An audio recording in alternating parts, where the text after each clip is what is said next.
नमस्कार विद्यार्थी मित्रांनो, शाळाबंद शिक्षण चालू या अंतर्गत आपण इतिहास व राज्यशास्त्र या विषयाचा अभ्यास करत आहोत। मागील 2 व्हिडिओमध्ये आपण पहिल्या पाठाचा अभ्यास केला। पहिला पाठ होता इतिहास लेखनाची पाश्चात्य परंपरा आणि त्या अनुषंगाने आपण फार मोठ्या प्रमाणावर त्याचा विचार केलेला होता।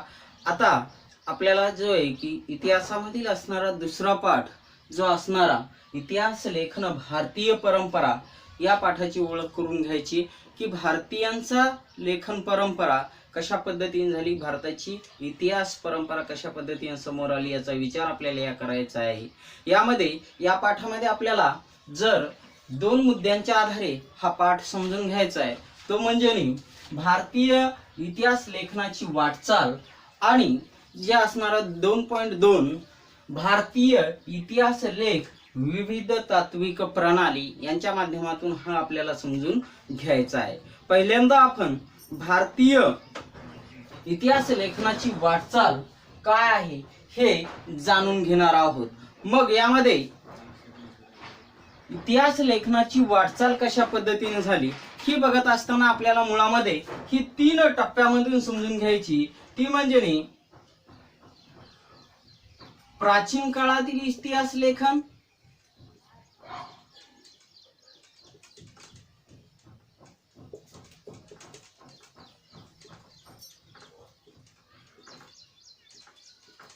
दुसरं म्हणजे ते मध्ययुगीन काळातील इतिहास लेखन,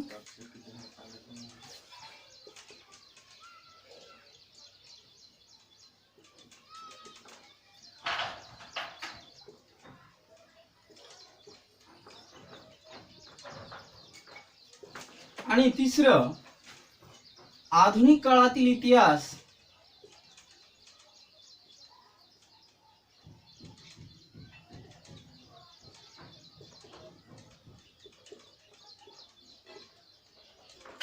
किंवा याला ब्रिटिश काळ सुद्धा असं म्हटलं जातं। मग पहिल्यांदा आपण प्राचीन काळातील इतिहास लेखनाचा अभ्यास करणार आहोत की प्राचीन काळामध्ये इतिहास लेखन कशा पद्धतीने झालं। प्राचीन भारताचा इतिहास आपण जसं पाश्चात्य परंपरेमध्ये बघितलं तसंच भारतीयांचा जे आहे पूर्वीचा काळ हा मौखिक स्मृती जतन केल्या जात होत्या। त्यामध्ये काय असायचं तर पूर्वजांचे पराक्रम असायचे, दैवत परंपरा असायच्या, सामाजिक स्थित्यंतरे असायची आणि ह्या केवळ स्मृती या ठिकाणी जपल्या जात होत्या प्राचीन काळामध्ये आणि याच्या आधारे लोकांपर्यंत हा इतिहास समजल्या जात होता। ज्यावेळेस आपण पाहतो की हडप्पा संस्कृतीचा शोध लागला आणि हडप्पा संस्कृतीमध्ये प्राचीन लेख या ठिकाणी मिळाले आणि ही संस्कृती इसवी सनाच्या 3ऱ्या सहस्त्रकापासून सुद्धा किंवा त्याच्याही अगोदरपासून अस्तित्वात असावी असा अंदाज या ठिकाणी बांधण्यात आला आणि त्याच्यामध्ये काही जी लिपी सापडली ती हडप्पा लिपी आपल्याला संस्कृतीची लिपी आपल्याला या ठिकाणी सांगता येते, पण ती हडप्पा संस्कृतीची लिपी वाचण्यामध्ये अजूनही या ठिकाणी संशोधकांना यश आलेलं नाहीये। म्हणजे आपल्याला लक्षात येतं की ही फार पुरातन असणारी बऱ्याच संशोधकांनी, कारण भाषा शास्त्रानुसार भाषेचा अवलंब करून वाचण्याचा प्रयत्न केला पण या ठिकाणी हे वाचण्यामध्ये यश आलेलं आपल्याला सांगता येत नाही।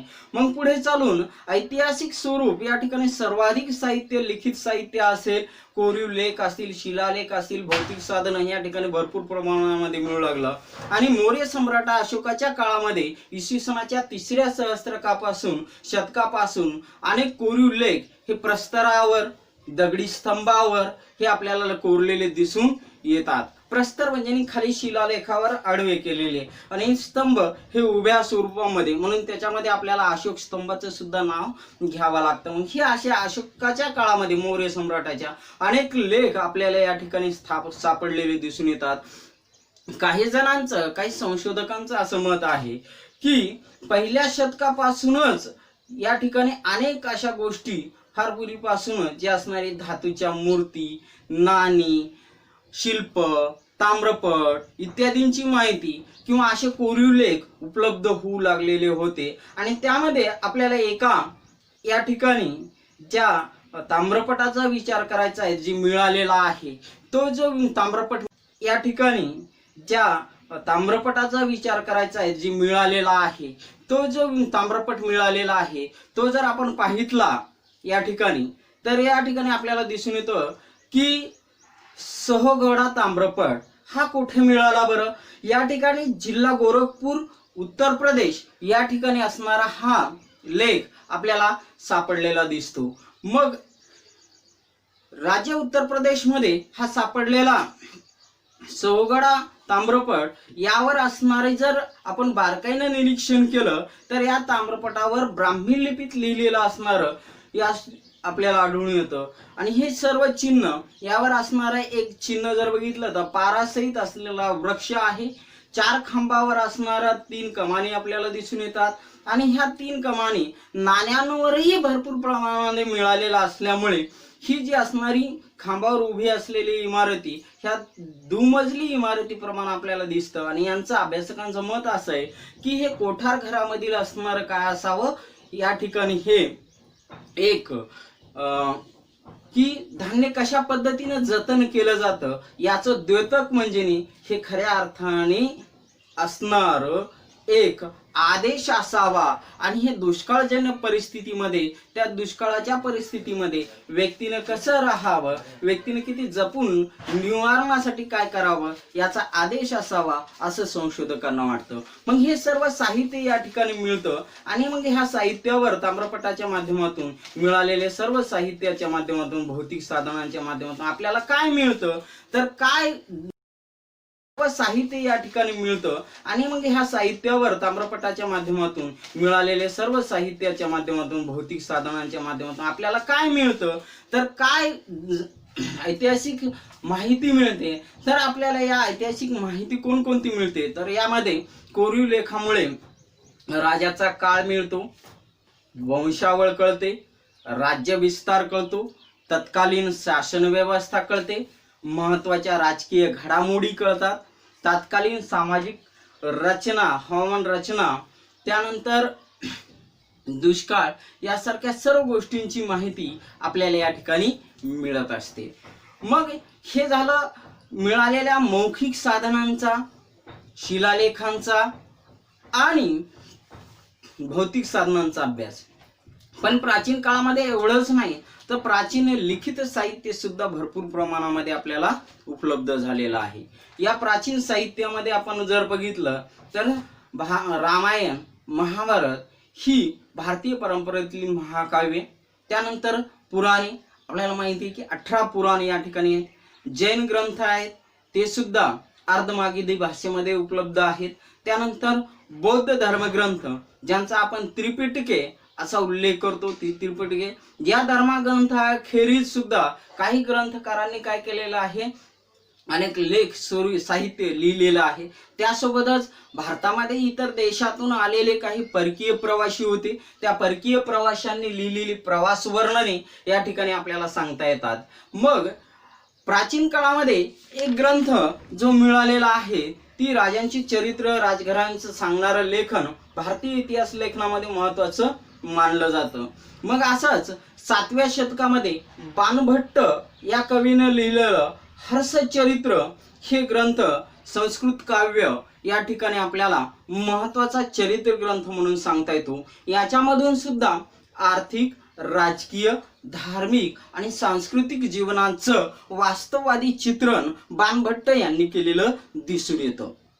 आता हे झालं प्राचीन काळामध्ये इतिहास असणारा सर्व लेखांची माहिती आपण, की प्राचीन काळामध्ये इतिहास हा अशा पद्धतीने जपला जात होता. मग दुसऱ्या ह्याच्या टप्प्यामध्ये आपल्याला जो बघायचा आहे तो म्हणजे मध्ययुगीन काळातील इतिहास लेखन. मध्ययुगीन काळखंडामध्ये आपण जर बघितलं तर इसवी सनाच्या 12व्या शतकामध्ये कल्हण याने एक काश्मीरच्या घडामोडीवर लिहिलेला एक ग्रंथ आहे, त्याचं नाव आहे राजतरंगिणी. लक्षात ठेवा विद्यार्थी मित्रांनो, आपल्याला परीक्षेमध्ये या दोन्ही गोष्टी विचारल्या, ग्रंथकार आणि ग्रंथाचे नाव. हे जे आहे की आपल्याला तक्त्याच्या स्वरूपात असेल किंवा संकल्पना चित्राच्या माध्यमातून आपल्या समोर येतं. मग कल्हण याने जे लिहिलेलं आहे ते राजतरंगिणी हा ग्रंथ लिहिलेला आहे. हा शास्त्रशुद्ध ग्रंथ आपल्या समोर काश्मीरच्या विविध घटना घडामोडींचा सुसंगत म्हणजे आधुनिक संकल्पना जी इतिहासाची आहे त्या संकल्पनेशी मिळता जुळता असणारा हा ग्रंथ आहे। मग यामध्ये अनेक कोरीव लेख, नाणी, प्राचीन वास्तूंचे अवशेष, राजकुलांच्या अधिकृत नोंदी असणाऱ्या ह्या सर्व गोष्टी या ठिकाणी कलहन याने चिकित्सक पद्धतीनं मांडणी केलेली आपल्याला सांगता येते। मग ह्या उल्लेख या ठिकाणी आपल्याला दिसून येतो। मग भारतामध्ये जर आपण बघितलं तर भारतामध्ये मध्ययुगीन काळामध्ये मोठ्या प्रमाणावर असणाऱ्या मुघल शासकांचा काळ होता आणि मग मुघल शासकांचा काळ असल्यामुळे आपल्याला लक्षात येतं की या ठिकाणी मुस्लिम राज्यकर्ते जास्त होते आणि त्यांच्या दरबारी असणारे सर्व इतिहासकार सुद्धा अरबी फारसी हेचे जाणकार असणारे होते। मग ह्या दरबारामधील असणाऱ्या फारसी इतिहास लेखनाचा परंपरेचा प्रभाव हा मुस्लिम इतिहासकारांवर झालेला किंवा मुस्लिम राज्यकर्त्यांचा इतिहास लिहित असताना अनेक इतिहासकार हे फारसीचे होते। मग आता त्यातील एक महत्त्वाचा इतिहासकार आपल्याला सांगता येतो तो म्हणजे जियाउद्दीन बर्नी। याने तारीखीय फिरुजशाही हा ग्रंथ लिहिला आणि या ग्रंथामध्ये त्याने जो हेतू स्पष्ट केलेला दिसून येतो त्या हेतूमध्ये आपल्याला सांगता येतं की इतिहासकाराने काय केलं पाहिजे तर आपलं कर्तव्य जे आहे की राज्यकर्त्यांच्या पराक्रमांचं आणि कलेकारणी धोरणांचं वर्णन करून या ठिकाणी संपत नाही। तर मग त्या ठिकाणी काय करायला पाहिजे तर त्या ठिकाणी त्याच्या राजाच्या कारकिर्दीमध्ये असणाऱ्या राजांच्या हातून जे दोष घडले किंवा चुका आहेत त्या चुकीच्या धोरणांचा सुद्धा एवढंच नाही तर संबंधित काळातील विद्वान व्यक्ती असणारे एवढंच नाही तर त्यानंतर असणारे अभ्यासक, साहित्यक, संत, सांस्कृतिक जीवनातील प्रभावी व्यक्ती या सर्वांचा उहापोह चर्चा ही इतिहास लेखनामध्ये व्हायला हवी। यामुळे इतिहास लेखनाची व्याप्ती किती आहे हे जियाउद्दीन बर्नीच्या या तारीखीय फिरुजशाहीमधून आपल्याला दिसून येतं। मुघल बादशहांच्या दरबारामध्ये अनेक इतिहासकार झाले आणि त्यांनी स्तुती आणि त्यांच्याबद्दल निष्ठाच व्यक्त करण्याचा प्रयत्न आणि त्यांच्या दृष्टिकोनातून त्याच पैलूंनी इतिहास लेखन केलेलं आपल्याला दिसून येतं। त्यामुळे त्याला फार मोठा असा वस्तुनिष्ठतेचा अभाव आपल्याला त्या ठिकाणी दिसून येईल। पण काही इतिहासकार या ठिकाणी मोठ्या प्रमाणावर झाले आणि त्यांनी इतिहास लेखनाचा अंतर्भाव चांगल्या पद्धतीने सुंदर लिखाण करण्याचा त्याच्यामध्ये चित्र टाकण्याचा प्रयत्न केलेला दिसतो। मग यामध्ये असणारा मुघल साम्राज्याचा संस्थापक असणारा बाबर याने स्वतःच्या आत्मचरित्रामध्ये ज्याचं नाव आहे तुझकी बाबरी या ग्रंथामध्ये त्याने जे वर्णन केलेले त्याने केलेल्या युद्धांचं वर्णन आहे, त्याने जिथं जिथं भ्रमंती केलेली आहे त्या शहरांचं वर्णन आहे, केलेल्या प्रवासाचं प्रदेशाचं वर्णन, स्थानिक तिथली असणारी अर्थव्यवस्थेचं वर्णन, रीतिरिवाज, वनस्पती सृष्टी अत्यंत बारकाईनं चित्रण याचा समावेश ही जे असणार तुझकी बाबरी या ग्रंथामध्ये बाबर याने केलेला आपल्याला दिसून येतो। आणि याच्याही पेक्षा पुढे जाऊन जे आहे इतिहास लेखनाचा चिकित्सक बारकाईनं मुघल काळामध्ये एक इतिहासकार दिसून येतो तो म्हणजे अबुल फजल। अबुल फजल याने लिहिलेला अकबरनामा या ग्रंथाचं विशेष असं महत्त्व आपल्याला सांगता येतं की त्याने जे अधिकृत नोंदी घेतलेल्या आहेत त्या कागदपत्रांचं काळजीपूर्वक वाचन, संकलन, माहितीच्या आधारे ही विश्वासार्हतेवर आपल्याला सटीक उतरलेलं दिसून येतं। म्हणून ही छाननी करून घेतलेलं ही अवलंबलेली संशोधन पद्धती या ठिकाणी आपल्याला पूर्वग्रह विरहित आणि वास्तववादी असल्याचं दिसून येतं, ज्यामध्ये अबुल फजल यांनी महत्त्वाची जी इतिहास संशोधन केलं पाहिजे त्या पद्धतीनं मांडणी केलेली आपल्याला सांगता येते। मग याच काळामध्ये एक मराठी साहित्य प्रकार या ठिकाणी उदयास आला, त्याला आपण म्हणतो तो साहित्यातील एक प्रकार, ऐतिहासिक साहित्याचा प्रकार आहे तो म्हणजे बखर, जे शूरवीरांचं गुणगान, ऐतिहासिक घडामोडी, लढाया, थोर पुरुषांची चरित्रे याविषयीची माहिती लेखन आपल्याला कुठे पाहायचं असेल तर ते खऱ्या अर्थाने बखरीमध्ये आपल्याला पाहायला मिळतं। मग ही बखर कोण्या भाषेत तर मराठी भाषेमध्ये ह्या विविध प्रकारच्या बखरी उपलब्ध असलेल्या आपल्याला सांगता येतात। त्यात एक महत्वाची जी आहे ती म्हणजे सभासद बखर. ही बखर छत्रपती राजाराम महाराजांच्या कारकिर्दीचं वर्णन आणि छत्रपती शिवाजी महाराजांच्या कारकिर्दीची माहिती या बखरीतून मिळते. मग याचं लेखन कोण केलं तर याचं लेखन करणारे बखरकार आहेत ते म्हणजे कृष्णाजी अनंत सभासद यांनी ही बखर लिहिलेली आहे. त्यासोबतच दुसरी एक बखर आपल्याला सांगता येते ती म्हणजे भाऊसाहेबांची बखर. या बखरीमध्ये पानिपतच्या लढाईचं वर्णन आहे. पानिपतची लढाई कशा पद्धतीने झाली त्या ठिकाणी असणारे योद्धे आणि त्यांचं वर्णन या पानिपतच्या बखरीमध्ये मिळतं. या विषयावर असणारी ही पानिपतची बखर आहे. ही स्वतंत्र एक बखर आपल्याला सांगता येते. त्यानंतर होळकरांची कैफियत ही एक बखर आहे. ही बखरीतून आपणास होळकरांचं घराणं आणि त्यांचं योगदान या ठिकाणी समजतं. बखरीचं असणारे काही प्रकार आपल्याला सांगता येतात. मग हे प्रकार कोणकोणते आहेत तर चरित्रात्मक आहे, वंशानुचरित्रात्मक आहे, प्रसंग वर्णनात्मक आहे, त्यानंतर पंथीय, आत्मचरित्रपर आणि पौराणिक राजनीती असे काही बखरीचे प्रकार आपल्याला सांगता येतात. मग या ठिकाणी हे मध्ययुगीन काळामधील इतिहासाचं आपल्याला या ठिकाणी अशा पद्धतीने सांगता येतं. मग मध्ययुगीन काळामध्ये या ठिकाणी आपल्याला मोठ्या प्रमाणावर अनेकही वर्णन आलेले. त्याचा जर आपण विचार करायला गेलं तर अल्बेरू या विविध शाखेमध्ये महत्वाच्या ज्या काही भारतामधील समाज जीवन आहे या संबंधीची माहिती अरेबिक भाषेमध्ये लिहून ठेवलेली आहे. त्यासोबतच असणारे काही गोष्टींचं आपल्याला दिसून येतं की इतिहासकारांनी भारतातील जी काही लिखित साहित्य आहे त्या मुस्लिम इतिहासकारांमध्ये ताजुल मासीर लिखित असणारा मिनाजे सिराज हा ग्रंथ या ठिकाणी महत्वाचा आहे. त्यानंतर हसन निजामी लिखित असणारा ताजुल मासीर, मिनाजे सिराज लिखित तबागते नासिरी, अमीर खुसरो यांचं लेखन विपुल प्रमाणामध्ये आपल्याला दिसून येतं. त्यानंतर आत्मचरित्रामध्ये असणार तैमुरलंग याने लिहिलेला तुझके तिमुरी हा आत्मचरित्र या ठिकाणी आहे. त्यानंतर मोहम्मद बिन सरहिंद लिखित तारिख मुबारकशाही हा ग्रंथ सुद्धा महत्वाचा आहे.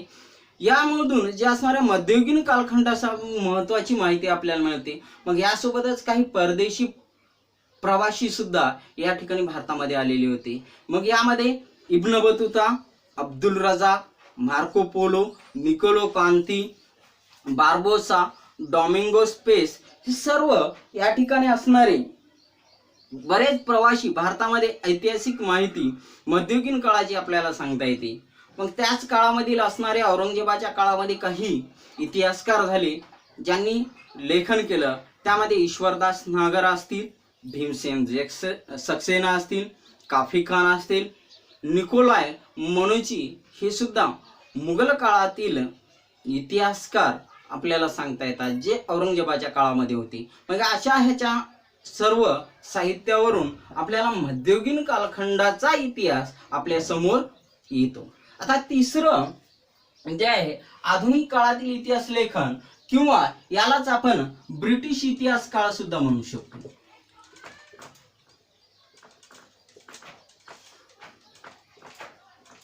कारण भारतामध्ये आधुनिक काळाची सुरुवातच ब्रिटिश आल्याच्या नंतर सुरुवात झालेली आहे. आधुनिक काळामध्ये 20व्या शतकामध्ये ब्रिटिशांनी या ठिकाणी आल्याच्या नंतर पहिल्यांदा यांच्या कारकिर्दीमध्ये भारतीय पुरातत्व खात्याची स्थापना केली. भारतीय पुरातत्व खात्याच्या या ठिकाणी आपल्याला दिसून येतं की पुरातत्व खात्याचे पहिले सरसंचालक म्हणून या ठिकाणी आपल्याला अलेक्झांडर कॅनिंगहॅम यांची या ठिकाणी माहिती मिळते. यांनी प्राचीन स्थळांचं उत्खनन केलं. यांच्या देखरेखीखाली बौद्ध स्थळांची सुद्धा माहिती ग्रंथांच्या आधारे घेऊन या ठिकाणी उत्खनन केलं आणि नवनवीन या ठिकाणी माहिती मिळवण्याचं काम केलेले. त्यासोबतच सर जॉन मार्शल यांच्या काळामध्ये आपण जर बघितलं तर हडप्पा संस्कृतीचा शोध लागला। मग या ठिकाणी आपल्याला सांगते की भारतीय संस्कृती ही इसवी सनाच्या 3ऱ्या शतकाच्या अगोदर, त्याच्याही अगोदर, खूप अगोदर पूर्वीची असावी असा अंदाज या ठिकाणी ह्या इतिहासकारांना किंवा या संशोधकांना त्या ठिकाणी सिद्ध हे करण्यामध्ये यश मिळालेलं आहे। पण हे जरी असलं, भारतीय संस्कृती फार पूर्वीची असली असं तर आपण म्हणतो की 5000 वर्षापूर्वीची आहे, पण हे जर सांगितलं, पण या ठिकाणी ब्रिटिश इतिहासकारांनी काय केलेले आहे, हे ब्रिटिश सर्व अधिकारी होते, या अधिकाऱ्यांनी इतिहासाचं लेखन जे केलेलं आहे ते वसाहतवादी धोरणांच्या अधीनच राहून केलेलं आपल्याला दिसून येतं। म्हणून जे यांच्यावर जे असणारा पूर्वग्रह दूषित दृष्टिकोन असणारा किंवा त्यांच्या अनुसरून लेखन झालेलं दिसून येतं आणि आपली संस्कृती श्रेष्ठ दाखवण्याचा प्रयत्न केलेला आहे आणि इतर संस्कृती कमी लेखण्याचा प्रयत्न केला आहे। त्यामध्ये आपण पाहूयात, जेम्स मिल यांनी the history of British India अशा 3 खंडाचं लेखन 1817 साली प्रसिद्ध केलं आणि या इतिहासकाराने भारताचा इतिहास हा पहिला ग्रंथ त्यांनी लिहिला 3 खंडामध्ये। मग या वस्तुनिष्ठ दृष्टिकोनाचा अभाव आहे, त्यासोबतच भारतीय संस्कृतीच्या जे काही विविध रीतिरिवाज आहेत, परंपरा आहेत, जे पैलू आहेत भारतीय संस्कृतीची, जी विविधतेत एकता सांगतात, पण ह्या संबंधीचा पूर्वग्रह दूषित दृष्टिकोन या ठिकाणी मांडलेला आपल्याला दिसून स्पष्टपणे दिसतो त्यांच्या या ग्रंथांचं जर आपण वाचन केलं तर। त्यानंतर सन 1841 मध्ये माउंट स्टुअर्ट एल्फिस्टन यांनी द हिस्ट्री ऑफ इंडिया हा ग्रंथ लिहिला। हे माउंट स्टुअर्ट एल्फिस्टन हे त्या काळी मुंबईचे गव्हर्नर होते, त्यांचा कार्यकाळ मुंबईच्या गव्हर्नर 1819 ते 1827 असा होता। आणि विशेष करून आपल्याला मराठ्यांचा इतिहास ज्यांनी लिहिला तो म्हणजे ग्रँड डफ। या ग्रँड डफ यांनी एक ग्रंथ जो लिहिला, महत्वाचा इतिहास लिहिण्याचा प्रयत्न जो केला तो म्हणजे द हिस्ट्री ऑफ मराठाज, याचे सुद्धा 3 खंड ग्रँड डफ यांनी प्रकाशित केले। पण या ठिकाणी भारतीय संस्कृती आणि इतिहास कमी लेखण्याची प्रवृत्ती या सर्व लेखनातून आपल्याला दिसून येते। पण अजून एक इतिहासकार जे आहेत त्यामध्ये आपल्याला ज्यांचं नाव सांगता येतं, ज्यांनी राजस्थानचा इतिहास लिहिला ते म्हणजे कर्नल टॉड। कर्नल टॉड यांनी राजस्थानचा इतिहास लिहिला, पण यांच्याही लेखनामध्ये भारतीय संस्कृती, भारतीय परंपरा यामध्ये संकुचित दृष्टिकोन आपल्याला दिसून येतो। पण खऱ्या अर्थाने हिंदुस्थानचा द्विखंडात्मक इतिहास ज्यांनी लिहिला, जे ब्रिटिश अधिकारी आहेत, जे पूर्वग्रह विरहित आणि निपक्षपाती इतिहास लिहिण्याचं काम ज्यांनी केलं ते म्हणजे विल्यम विल्सन हंटर यांनी मोठ्या प्रमाणावर चांगल्या पद्धतीने लिहिण्याचा प्रयत्न केला। मग आता भारतीय इतिहासकारांनी सुद्धा ज्या काही चुका झालेल्या आहेत, ज्या मर्यादा ग्रँड डफच्या इतिहास लेखनामध्ये आपल्याला दिसून येतात, त्या ग्रँड डफच्या मर्यादा नीलकंठ जनार्दन कीर्तने आणि विका राजवडे यांनी 19व्या शतकामध्ये दाखवून देण्याचा प्रयत्न केलेला आहे। यांच्या माध्यमातून आपल्याला एकच सांगता येते की भारतामध्ये ब्रिटिश काळामध्ये इतिहास लेखन भरपूर झालं, वसाहतवादी धोरण असेल किंवा इतर काही धोरणांचा परिणाम ब्रिटिश इतिहासकारांमध्ये फार मोठ्या प्रमाणावर झालेला दिसून येतो।